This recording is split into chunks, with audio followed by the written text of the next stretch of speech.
Ladies and gentlemen, welcome to episode number 47 of Material Issues.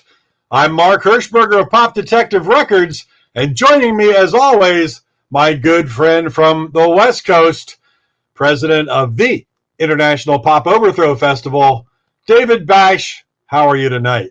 I'm doing well, Mark. How are you? I'm fantastic. It was an 80-degree day here in South Jersey. It was absolutely beautiful. So Chess and I were out for a lot of walks and a lot of talks with a lot of neighbors and things. It just spring has really sprung. So that combined with baseball season, everything's happening. So yeah, I'm happy. I'm good. How you feeling? All good? I'm feeling well. And as you mentioned, baseball season. I'm so happy that it finally got underway. My Yankees are 3-2 right now, which doesn't seem like much, but that's still a 600 percentage, and it works out to about 96 wins at the end of the year. There you If they go. get 96 wins, they'll almost certainly make the playoffs. So far so good. Yeah, so far so good. I think my Pirates are 1-3 or 1-4 right now, so they're already tanking. Yeah, it's frustrating. It's kind of like I've been a Miami Dolphins fan since the early 70s, and they still have a team, don't they? I know. They haven't been to a Super Bowl since they haven't won a Super Bowl since 73. That's insane. Yeah. So it's they've had some bad years in there. And they've had some years where it looks like they're going to be okay, and then so whatever. Your video is back, but hey, real quick, I wanted to mention before we get into our special guest tonight. You know, I told you I have this great friend originally out of Canada. He's an artist. He does a lot of work in clay caricature sculptures, but he moved to China to produce these figurines. Wonderful stuff. And then his distribution went through Moscow.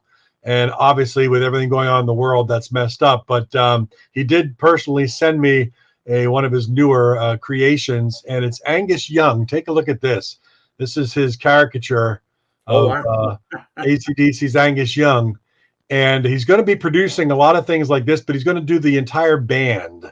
So he's doing, the obvious ones: Beatles, Led Zeppelin, Queen, Stones, that kind of stuff. But I just want to give a shout out to Warren Stratford, a wonderfully talented artist, and we'll be talking more about him on Material Issues here in the future. Yeah. Maybe we should have him as a guest.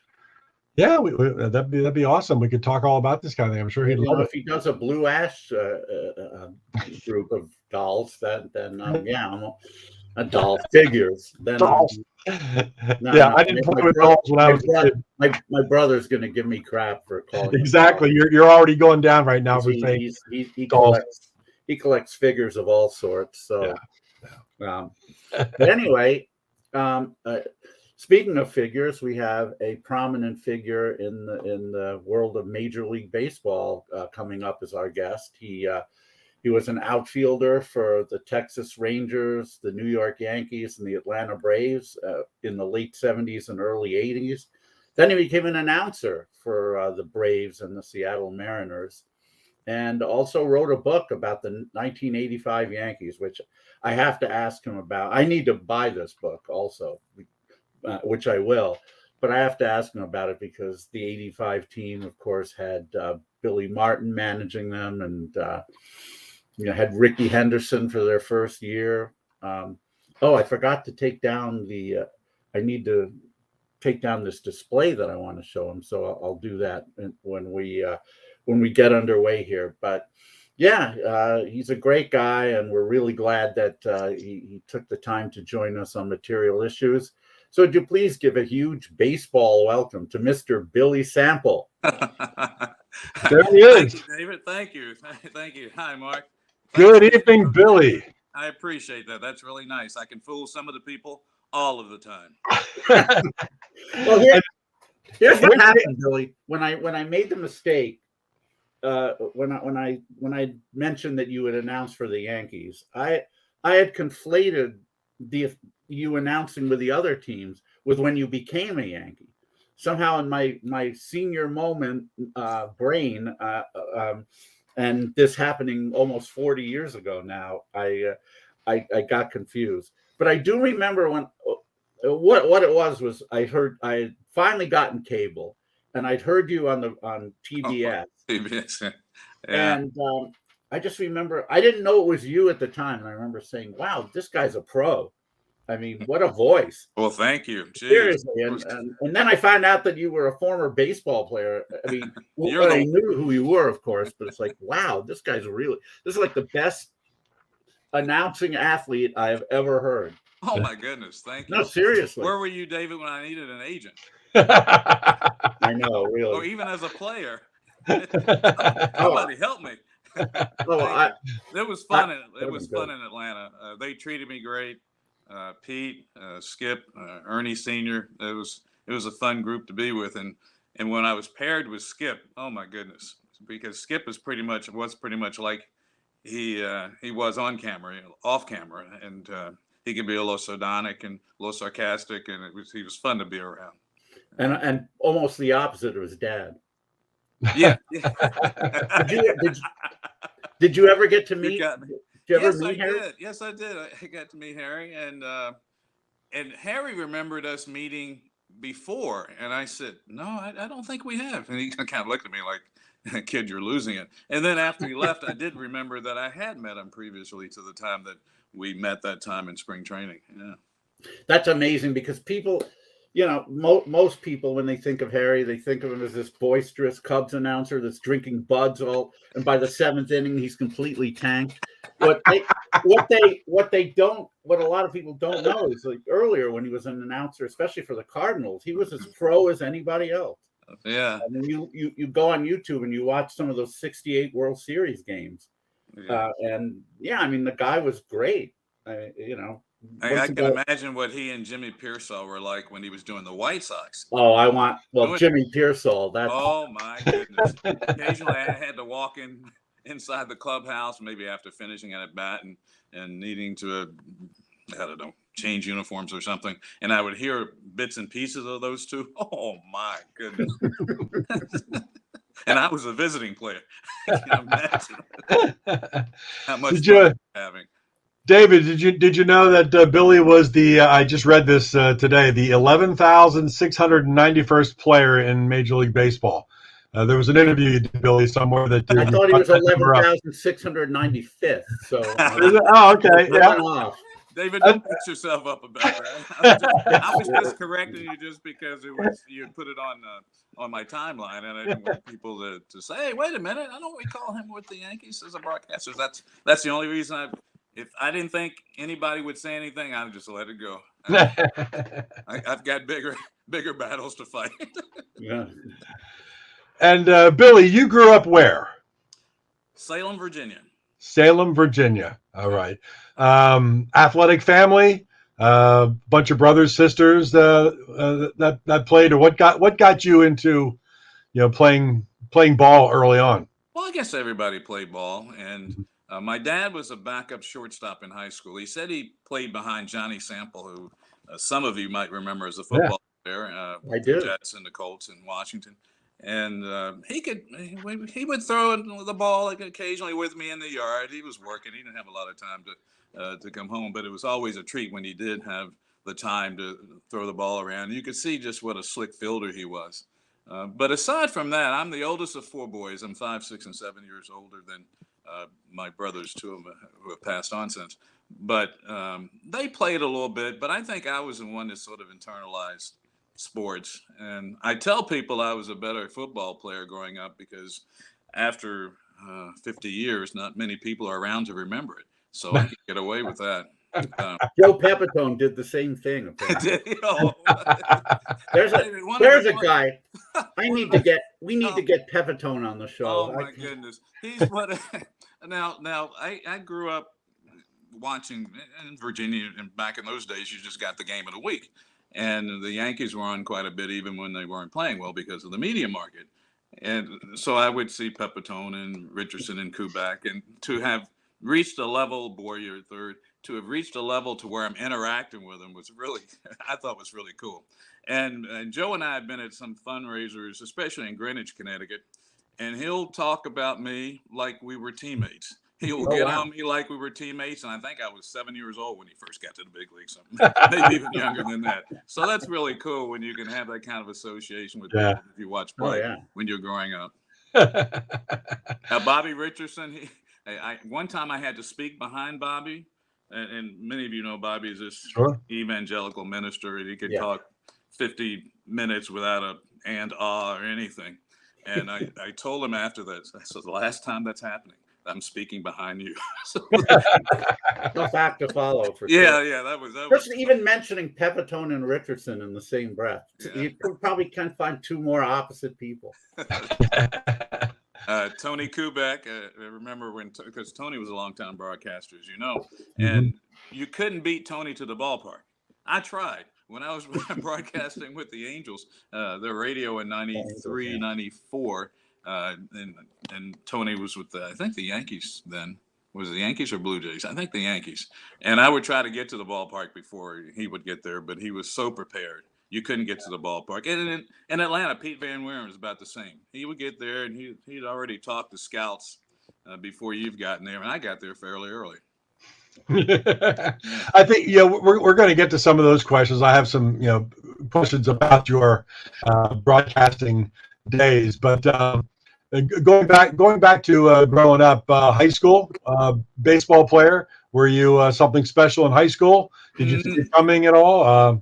Not particularly, Mark. I was a better at football. I think I'm more renowned in the area for football because we played. You've seen the movie Remember the Titans. Right. In real life, we played them in the state finals. Wow. In the movie, they had them play Marshall, which was the only close game they played that year. We were both 12-0 going into the final game, and they beat us like we stole something from them.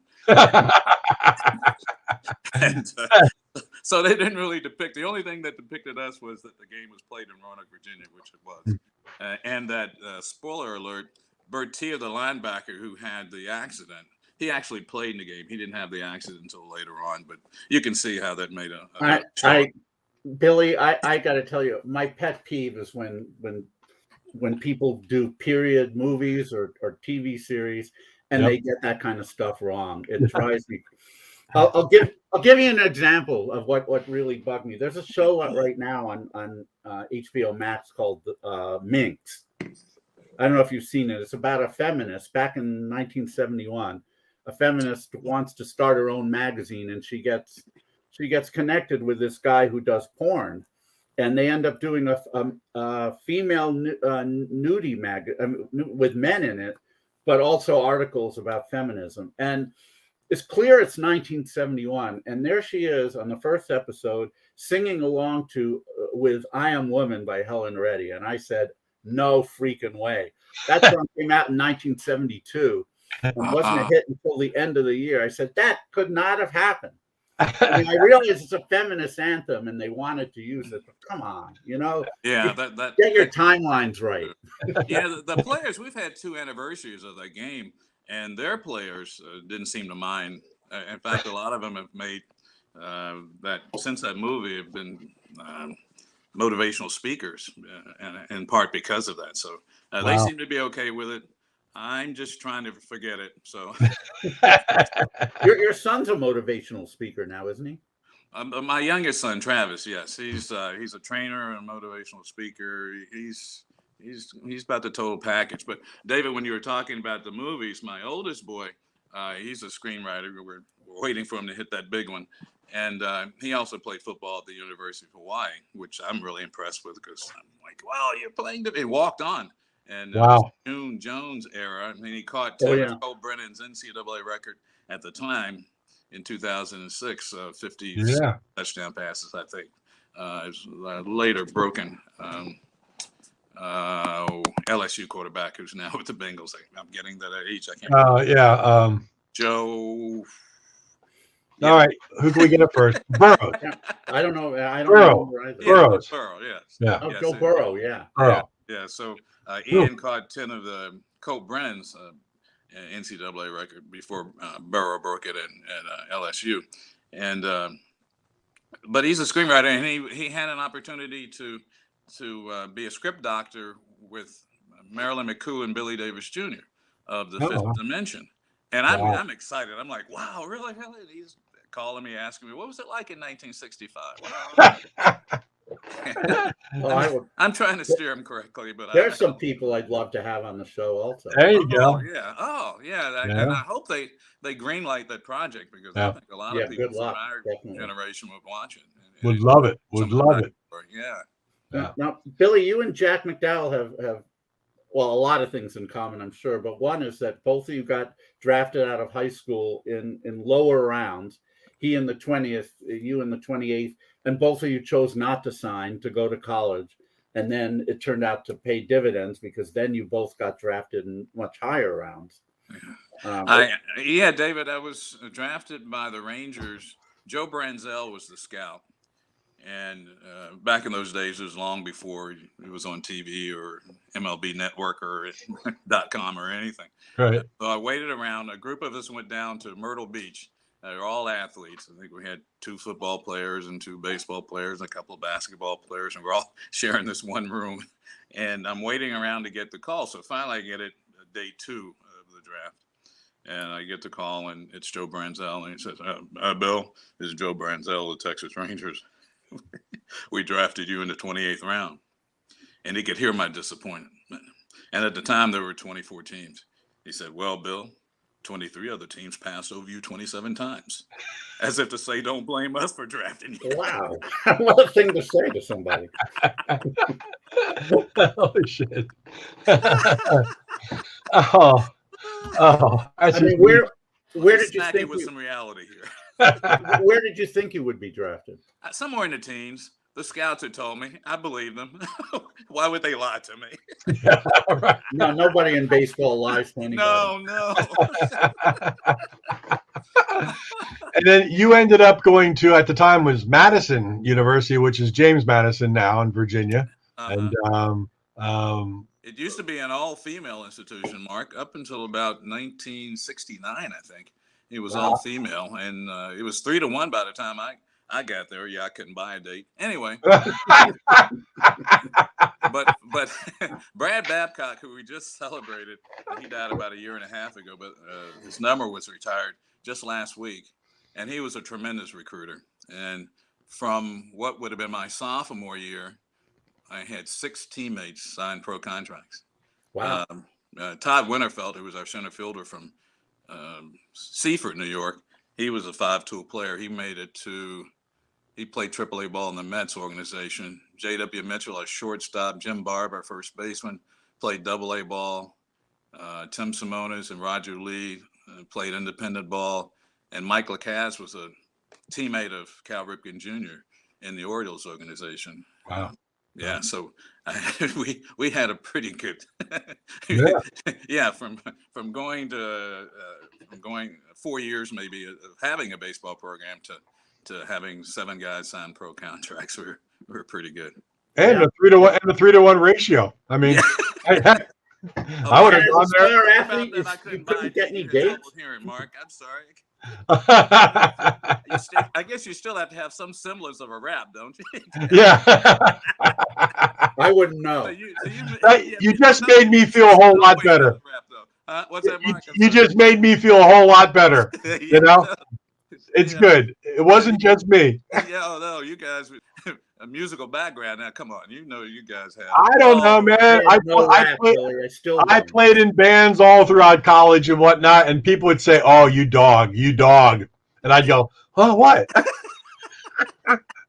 It's not that way all the time. The only rap I had was, "You want to see my baseball card collection?" It just didn't work.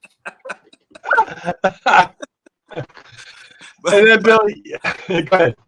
No, I was going to say, but if you found that one woman that liked baseball, you were in there. You're in. Yeah, I should have thought of that. It took you a few years then after you did enter minor league ball to get to the show, so to speak, as they say. Where did you start off your minor league career?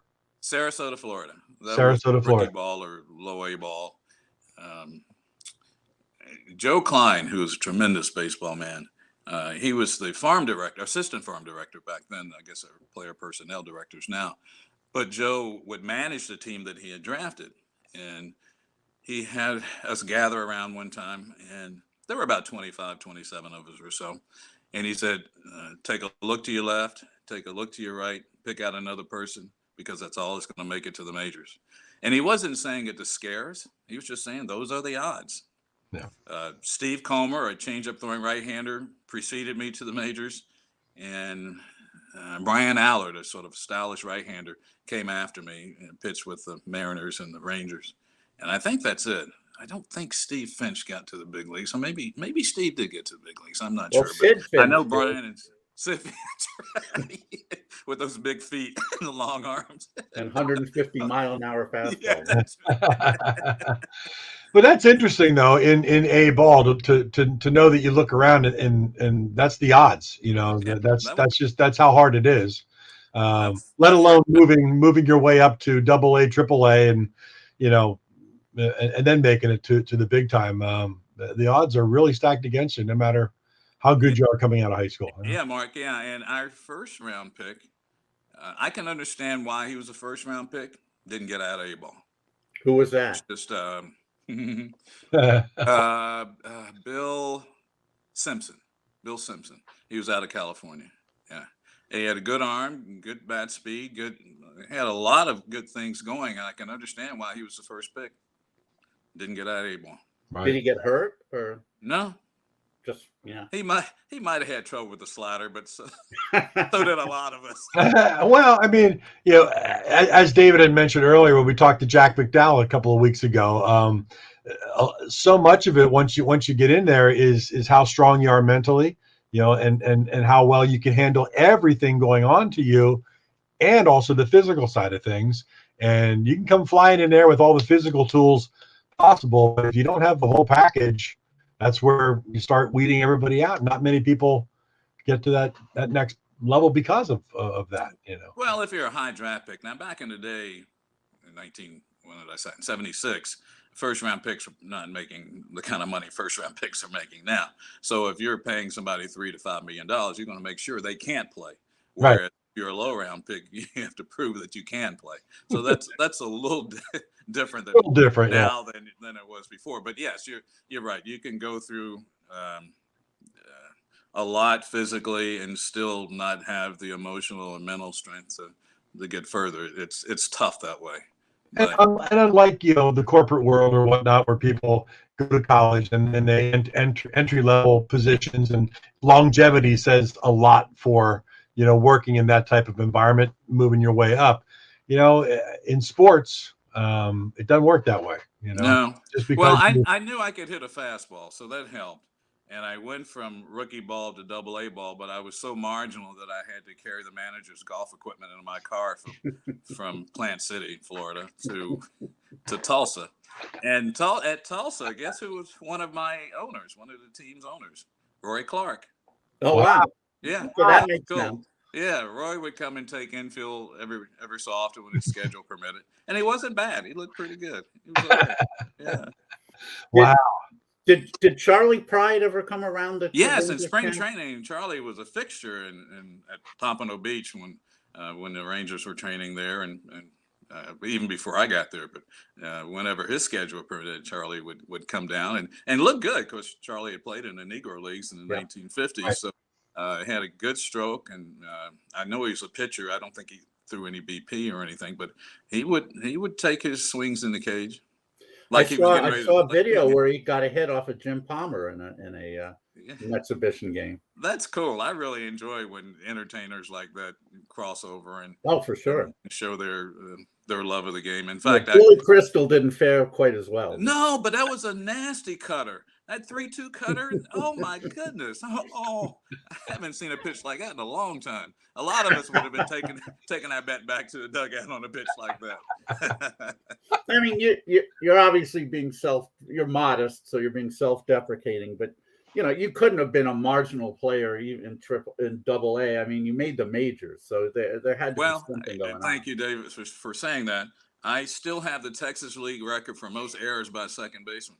And I keep waiting for somebody to come along and break that. They figured my bat would precede my glove to the big leagues, which is true. And plus, they had Bump Wills at second base. I was going to have to move at some point anyway. So Right. I kept throwing the ball away so they would finally move me and then put me back to the outfield where I played in college. Oh, jeez. Now, did you want to play? Were the Rangers one of your favorite teams growing up? Well, not growing up because they weren't there, but yeah, they would have been the closest team, I guess, the Senators. But I probably knew the Yankees more because I saw them more on TV. But I was fortunate. I had a minor league team in my hometown, which really helped. They were the Pirates organization for most of the years I grew up. They were the Giants when I first moved into town, and the Pirates for most of my adolescence. And it was kind of neat in a way because I would see players I would play against, or in the case of Mario Mendoza, would be teammates later with. So that was kind of nice. And I bought my first car from Doug Baer, the reliever. Wow. Yeah. I remember Wow. Doug. Yeah, it was a white 3-speed on the floor, 1960 Corvair, and I bought it in 1971. It leaked oil too, but I only had to pay him $60 for it. Yikes! He wanted $40 up front. I love it. But the second part of that story, if I may, is that the Reds were playing us in Pompano Beach, and I forgot what year it may have been, 1979, 1980. And after the game, I ran to the bus before he got on the bus, and I asked, "Do you remember that car, 1960 Corvair, they're white, 3-speed on the floor?" And he paused for a second because it took him a while to place it. And then he remembered, and I said, "Oh, I'm the guy that bought it from you." This would have been at least 6 or 7 years later. Wow. Another thing you have in common with Jack McDowell is that both of you had a late season call up, in your case 1978, and both of you did really well when you got called up. You went 7 for 15 with an OPS of 1.067. I know nobody knew about OPS back then. But I mean, it was downhill after that. But did you think that, and I asked Jack this too, did you think like, oh, this is easier than I thought it would be? Oh, no. No. I wasn't that self-assured, but I felt confident. I wasn't nervous. I swung it. I led off the game, swung at the first pitch, and got a base hit. Although Sixto Lescano got a glove on it and a dive, and I'm going to say, wait a minute now. That should be my knock. And then they came in first came to pitch run. Jerry Augustine in Milwaukee. Oh, okay. And Bump Wills came to pinch run for me. Well, I guess I should have backed up and told the horse story. So I walk into the clubhouse. We're finishing in Tucson. We catch one of those milk stop flights, Tucson to Phoenix, Phoenix to Chicago, Chicago to Milwaukee. By the time you're walking in the clubhouse, even at a young age, you're dragging. And I saw the lineup card, and I was leading off, which was okay. I didn't think I was going to play immediately. We were 5.5 games out at the time. Yeah, but okay, well, let's go. But the part that alarmed me was that I was leading off playing second base. And as I told you, I still have the Texas League record. I wish somebody would come along and break that. But I set the bar high. And nobody said anything to me. I remember, and Doc Ellis came over and said, good luck, young man. Because I thought it was a fake lineup. I really did. I was like, they're kidding me. All right, yeah, all right. And nobody said anything. And I'm getting loose before the game. And Richie Zisk comes over and he says, well, it's just like AAA, which was nice. He was just trying to calm me. But I wasn't really nervous. And then maybe 5 to 10 minutes before the game started, manager Billy Hunter pulled me aside and told me what was going on, that I was going to bat. And no matter what I did, Bump Wills was going to go in the game.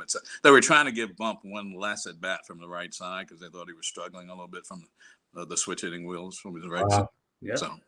So I did. First pitch swinging, base hit. I don't know what Bob Uecker thought was going on when Bump came to pinch run for me, but well, it's nice that you knew it. He's doing the Brewers broadcast. Yeah. Yeah. Well, and speaking of my favorite team growing up, the Pirates, you just mentioned two of my favorites right there, and Doc Ellis and Richie Zisk. Oh, yeah. Well, I saw Dave Parker come through Salem, as I mentioned, Mario Mendoza, Dave Augustine, Dave Cash. Wow. Oh, A lot gee. of. Some I of mean, it. Do you believe that Doc Ellis pitched that no-hitter on acid? I mean, is that even possible? I think I would. Well, he walked a lot of batters. He yeah. was a fairly good control pitcher. So Doc was. The good thing about the Rangers is that they had a lot of guys that you could throw the mold away. They didn't make another one, and Doc was like that. Later on, the Yankees traded Mickey Rivers to the Rangers. In fact, the Yankees and Rangers made a lot of trades during that era. And Mickey's another guy that you threw the mold away. He was just there was no way to describe. I couldn't even tell you because I didn't believe some of the stuff that went on. So I know that, wow, that was really special. Did anybody else notice that? Did he really say a lot of malaprops like people attribute to him? What you talking about, Dave? A man of my calibration? You know? Come on. I guess he did. That's awesome. You got your long ball hitters and you got your short ball hitters. But most importantly, you got to check the wind chill factor. That was on a play. I'm doing a bad Mickey today. Where's my What did you when you get up to the majors, what did you find really the biggest difference, even from minor league ball jumping into an organization? You know, like this is the big time now. What really just made you go, whoa, I'm here? You know, I don't think as a hitter, I don't think, Mark, it's any different as far as stuff. Most of the guys I faced Double-A ball against went from Double-A to the majors. The Pirates speaking of the Pirates, they had Rick Honeycutt. They had, before he was traded to Seattle, they had Rod Scurry. They had Al Holland, who I faced in American Legion ball, who could still rush it up there. Oh my goodness. Fred Brining, who came up with the Giants. Don Robinson. wow. So they had, and all of those, I think, went to the big leagues from Double-A ball at some point. Yeah, I know Honeycutt did because the Mariners were young. Oh, and they certainly, yeah. do that. But Holland went up from Double-A. Robinson went up from Double-A. So they had the kind of stuff that you could do it. I think what's different for a hitter is, and it's nothing like it is today, but they had a scouting report. So that ball you roll over and hit in the hole, and the shortstop tries to play on his backhand and you beat it out. Ripken's playing that on his forehand. So that kind of stuff. Oh yeah.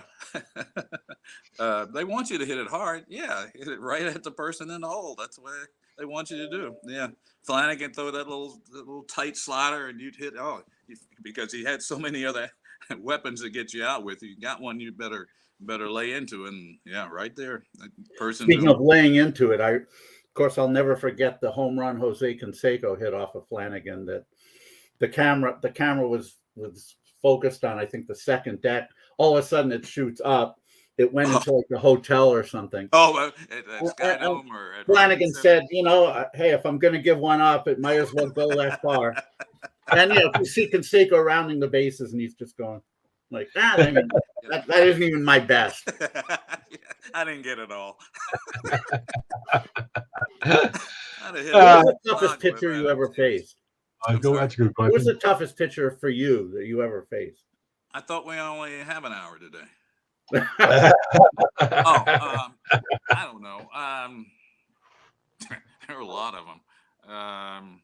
I had trouble with Tom Underwood, left-handed pitcher, Yankees, Blue Jays. I think he came over from the Phillies.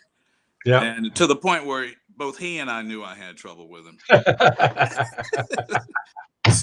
So I'm playing for the Yankees. We're in Baltimore. He's pitching for the Orioles, and he cut a ball in on my hands. I hit it so poorly that it didn't get to anyone. That it went towards third and landed like a golf shot. It started backing up, and he looked at me in first, and I kind of looked back, and we kind of nodded because that's the only hit I remember getting off of him. I think I was 2 for 21 off him or something like that. But it was one of those. I think one time I checked my bat after swinging through a pitch. How did I miss that? But he seemed to have a like a lot of left-handers, the ball runs away, but Right. his had a little hop to it going up. And I never could. And I was good on getting on top of high fastballs, but for some reason I couldn't get on top of his. And sometimes you just don't match up well with people. But there No, are a whole list of a whole list of guys. Well, here's an interesting little side question though. You played with arguably one of the best knuckleballers in Charlie Huff. Um, there were more knuckleballers back in those days than you really see around anymore. But how difficult really is it to hit? Because I've never taken a swing against a good knuckleballer. How difficult is it? What's so strange about it? Well, I would go into the cage when Charlie needed some more work just to give him a batter. And I thought, well, in addition to being somewhat altruistic, go and get Charlie some work, it would help me hit Phil Negro. Nah, it didn't. I was 0 for 8 against Negro. I don't think I ever got a hit off Phil. Wow. And but what makes it difficult though? Because as you know, David and I just dream of these things. What makes a knuckleballer so hard? Well, the ball never stays on the same plane. Okay. Was that too simple an answer? It's just, back in the day, you know, we'd watch knuckleballers and we say, I could probably hit that. It's like a wiffle ball, you know. But then you talk to so many people, it's like I couldn't touch it. Yeah. Well, there you go. I can't hit a wiffle ball either. So. Fortunately, knuckleballers did end up walking a lot of people. So, yeah. So at least you got it's that. Tough to catch. Yeah, it's tough to catch and it's tough to hit. I think I hit one knuckleball. It was in the Hall of Fame game back when the teams played in the Hall of Fame game. And it was 1979. It was a year that Willie Mays was inducted, and the Padres played the Rangers. And I hit a Mickey Lolich knuckleball for a home run. Who knew Mickey Lolich played for the Padres, much less threw a knuckleball? I had no idea he threw a knuckleball. Yeah, winning 3 games in the 1968 World Series. Yeah.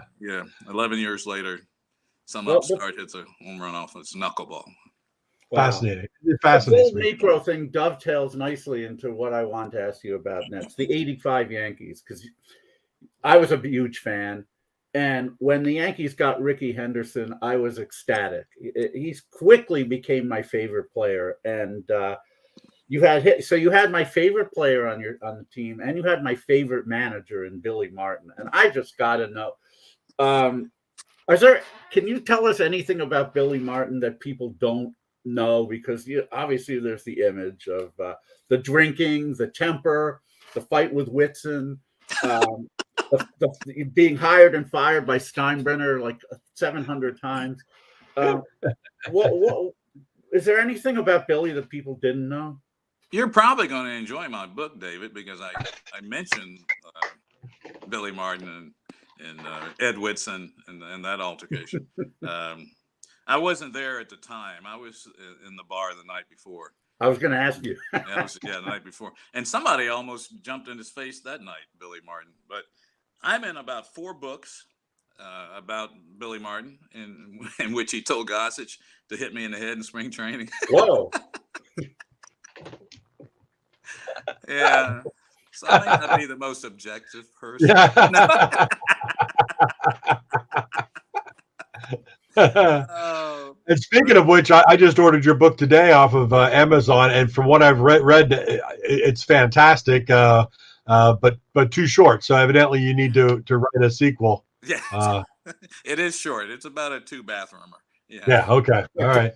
And so some of the reviews were just like, he writes and tells it with a sense of humor and very, very humble type approach. But I read it in 90 minutes and wanted more. And I was like, well, all right.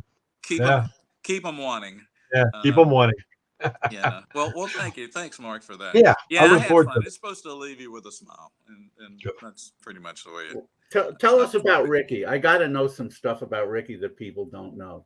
He's really built, really cut. Oh yeah. And I didn't realize that. I didn't. I knew that he was strong enough in his legs that he could shrink the strike zone.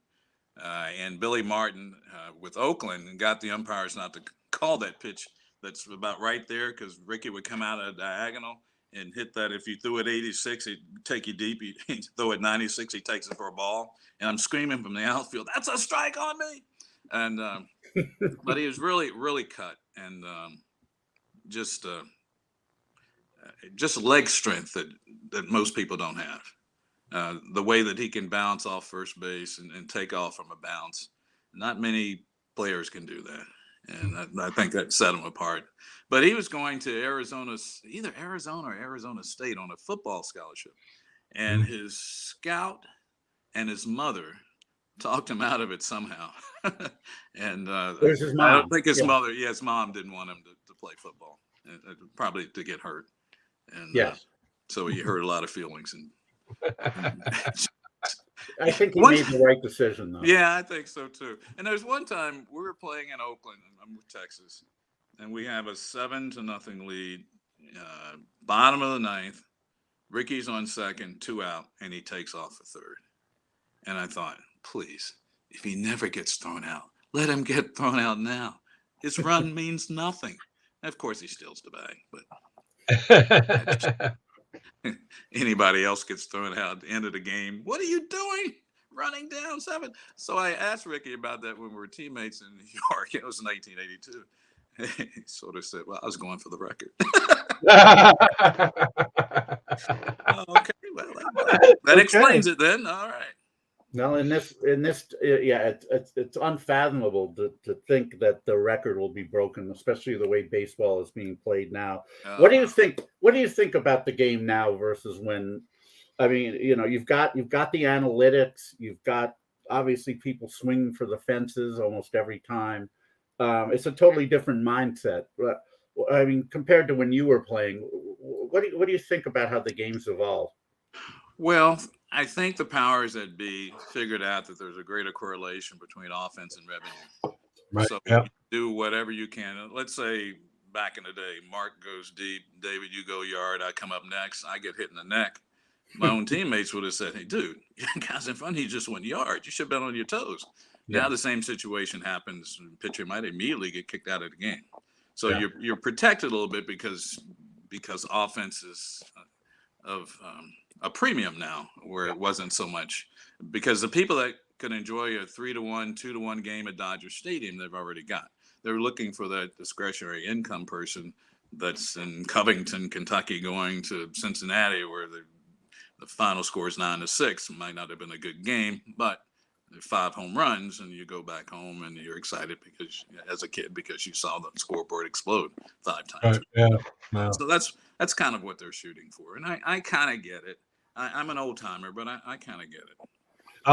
David and I always argue a lot of things. He's a fan, obviously, of the old school, but I grew up in the 60s and 70s with all those great teams. I was a fan of the Lumber Company. Talk about exciting teams to watch, free swinging, that kind of thing. But today I don't know. It doesn't seem like the personalities are there as much. And of course, we talk about starting pitchers in their contracts that say they can't go past 6 innings, even if they got a no-hitter going on. And to me, that's just like taking so much of the game away. I'm also not a fan of interleague play. I'm not a fan of the designated hitter rule. I still go back a long ways, but I'm calling my daughters all the time in Florida saying, how do I do this? It passes by quick. And with my kids, they would show you one time, and they'd be so impatient with you. You're old.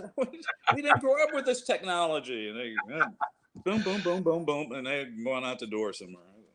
Hey, Billy, I haven't seen it, but I'm planning on watching it this weekend. Reunion 108. Can you talk about that a little bit for me? All right, well, Mark. Let me tell you, as much as I encourage people to see it, but it's a little different.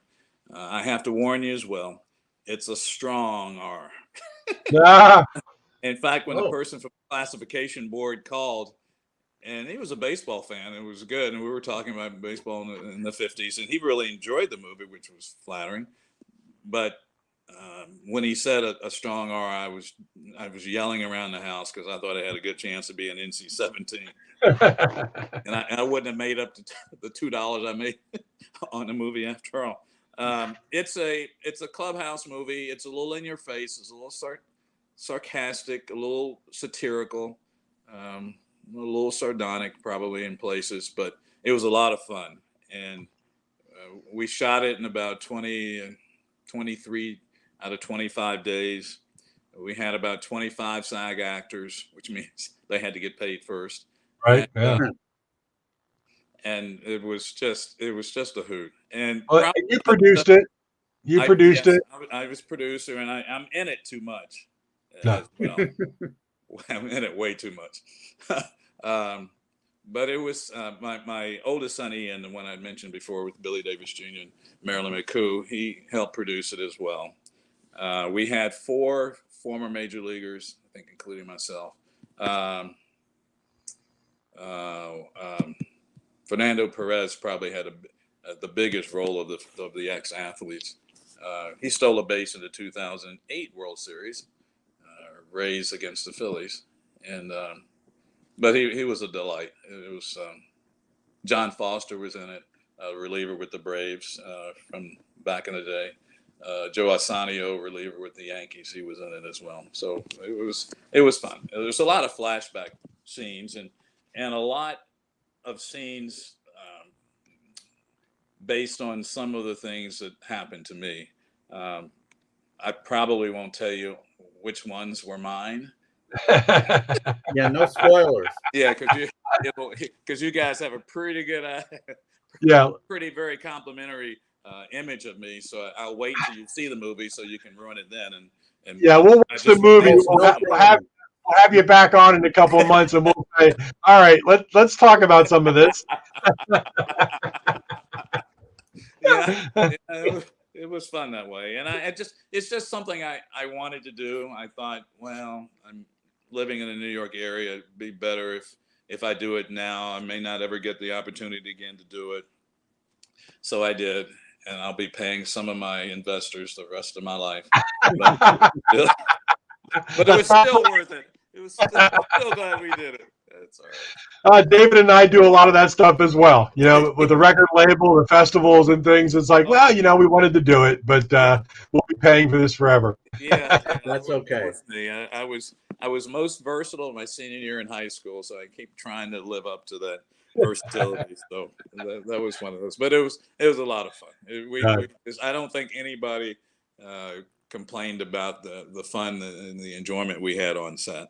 In fact, I wish we had kept the cameras running after the cuts, because some of the best information was going back and forth after we. I'll bet. Yeah, that's usually how it goes. Yeah. Speaking of being versatile, how did you get into announcing? Was that something that you wanted to do since you were a kid, or did it just kind of fall into your lap? I needed a job. Yeah, I was. I think I was colluded out of the game after the '86 season, because generally, if you're a lifetime 272 hitter, you can get fine jobs. But exactly, I was going to say you had a good final season. Jack Morris couldn't get a job. Tim Raines didn't get a job, and he had to come back in May of that year. Somebody else, some other big name. Oh, Andre Dawson gave the Cubs a blank contract. So there was definite collusion. If you were a marginal player, as I was, middle of the road, maybe average player, it was really hard to get a job. The only thing I got was an invitation to spring training with the Twins, and I was doing okay until, for some reason, the head of the licensing committee of the Players Association, which I was a member, sent me information to the clubhouse in Orlando. And I'm thinking, so they hand it to me. It went from the trainer to this person, a club executive. And when I saw what it was, and I saw the return address, I knew I was gone. So, geez. Yeah. So, but anyway, that's those things happen. Just wish it didn't happen to me, but those things happen. Well, I mean, did you get training as far as to be a broadcaster at all? Did you have any background, or are you just that much of a natural because you're very good? You're just. Oh, geez, thanks, Mark. You guys are way too kind. I went to school for broadcasting and telecommunications, and I've used my voice in many ways. But I've taken voice classes, I've taken all kinds of things and better myself. So I'm just curious whether you are as natural, gifted at that as you are. It's great. Wow. Again, where were you guys when I needed agents? I know, really. Well, we're always late. I would have been a good agent because I was into the Sabre stuff very, very early. Yeah. I was a disciple of Bill James. Oh, I read The Hidden Game of Baseball by Pete Palmer and John Thorne. That was one of the reasons Rickey Henderson was one of my favorite players, because it was him and Don Mattingly, and everyone loved Mattingly more. And I said, wait a minute, Rickey Henderson has 100 walks. He stole 80 out of 90 bases. His OPS was the same as Mattingly's, plus he had the stolen bases, and was a really good left fielder. I mean, this is the guy. I said walks are really underrated, and he got on base and scored 146 runs. So I would have loved to have been an agent. You forget how good a year Rickey had in 1985 because of Mattingly's MVP numbers. But Rickey was, my goodness, what did you say? 146 runs? 104 in 143 games. Yeah, more than one run a game. Yeah, because he missed the first part of the year. I think he had an ankle or hamstring injury or some lower leg injury, but he had a tremendous year that year. He'd get on, still second, Randolph moving to third, Mattingly drives him in. That was a good formula for a while for a team that won 97 games. Yeah. Yep. Wow. But tell us about your announcing. Like Mark asked if you were, was the Braves your first team that you announced for? I did a little work for WNEW in 1987. They sent me to cover the World Series. I would occasionally be on the talk show part of it. So that gave me a little training, but for the most part, I did a little work when I was playing. I had a show, a minute a night show in 1981, the labor and pass year, in which I could talk about anything, and they never edited, only for time. And so I had some background in it. But I you guys are really kind. I think I misspeak way too much.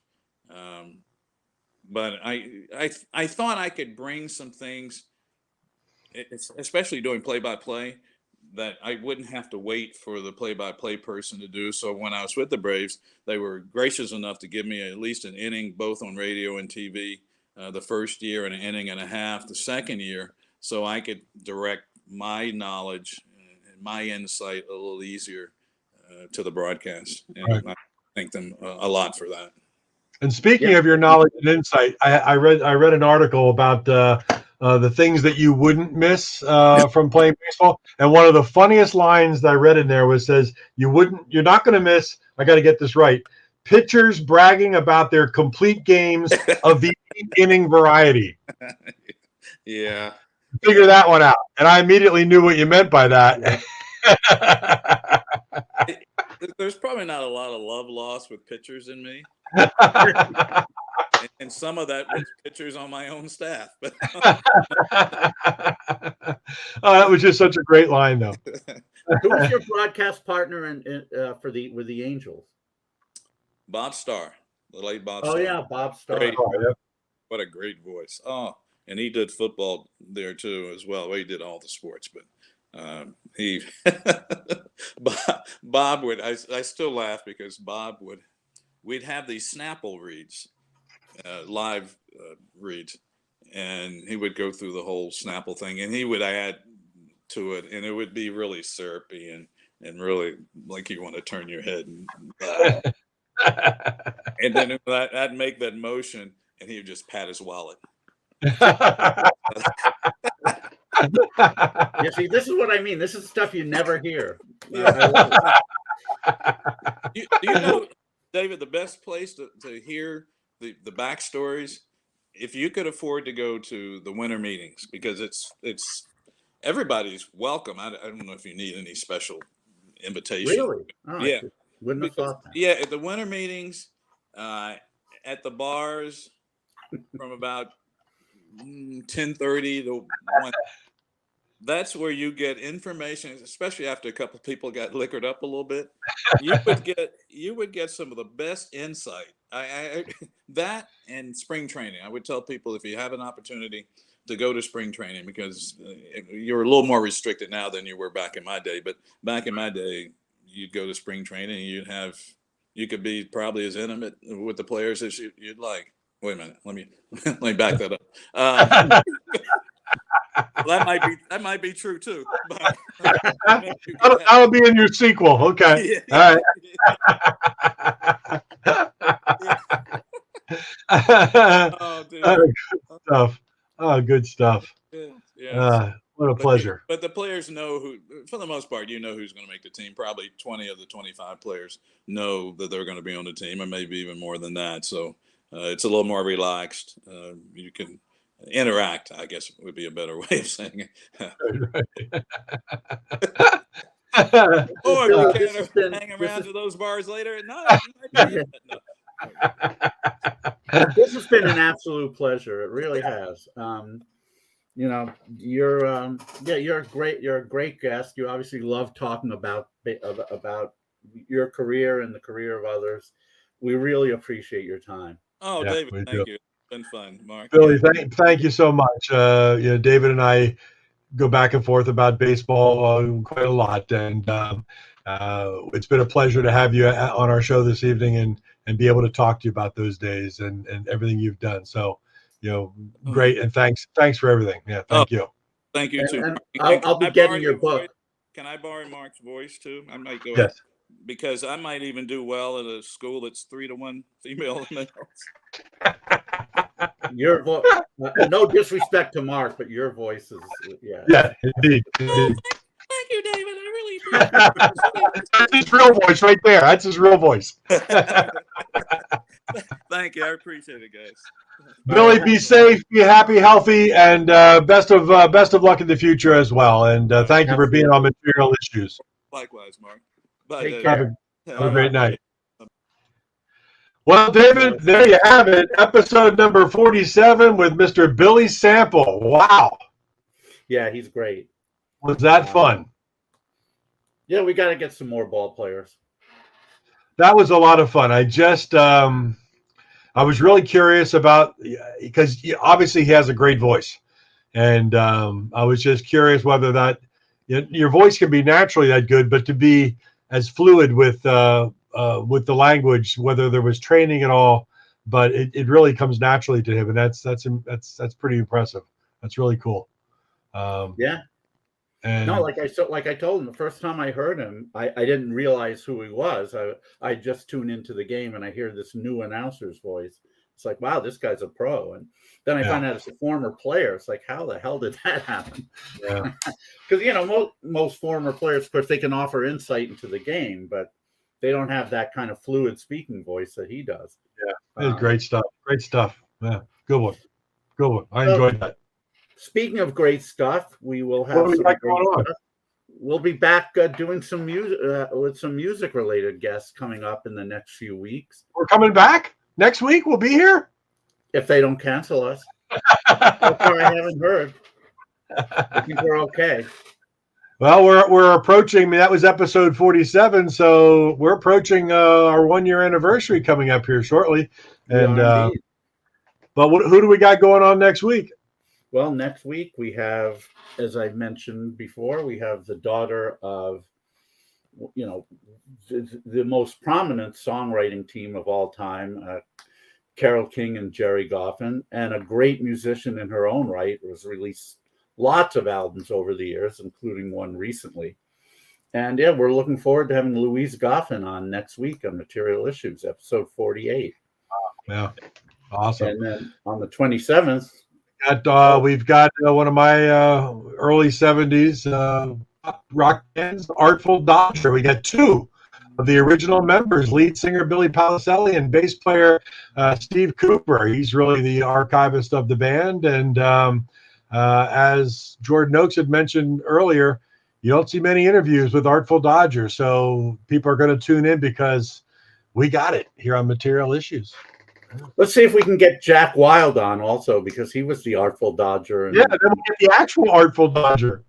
Yeah.